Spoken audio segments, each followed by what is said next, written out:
আসসালামু আলাইকুম। আজকে আমি আপনাদেরকে অনেক সুন্দর একটা মজাদার আইটেম দেখাবো, কুমড়ো পাতার পাকোড়া। পাকোড়া তৈরি করার জন্য আমি এখানে মসুর ডাল নিয়ে নিয়েছি। ২ ঘন্টার মতো ভিজিয়ে রেখেছিলাম। তারপরে এভাবে পাটাতে সুন্দর করে পেস্ট করে নিয়েছি। আপনারা চাইলে ব্লেন্ডারে করতে পারবেন।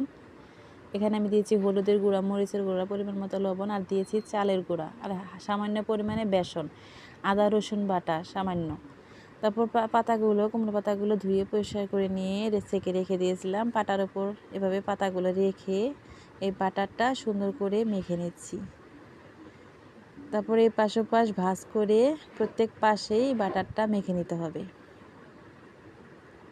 দেখতেই পাচ্ছেন আমি কিভাবে করছি, এভাবে করে নেবেন। আমার করা শেষ, তাহলে আমি এভাবে কয়েকটা বানিয়ে নিয়েছি। এবার হচ্ছে এগুলো ভাজি করার পালা। ভাজি করার জন্য আমি এখানে কড়াইয়ে সরিষার তেল দিয়ে দিয়েছি। সরিষার তেল গরম হয়ে যাওয়ার পর পকোড়াগুলো আস্তে আস্তে তেলেতে ছেড়ে দিচ্ছি। বেশি পরিমাণ তেল লাগে না, অল্প তেলেতেই হয়ে যায়।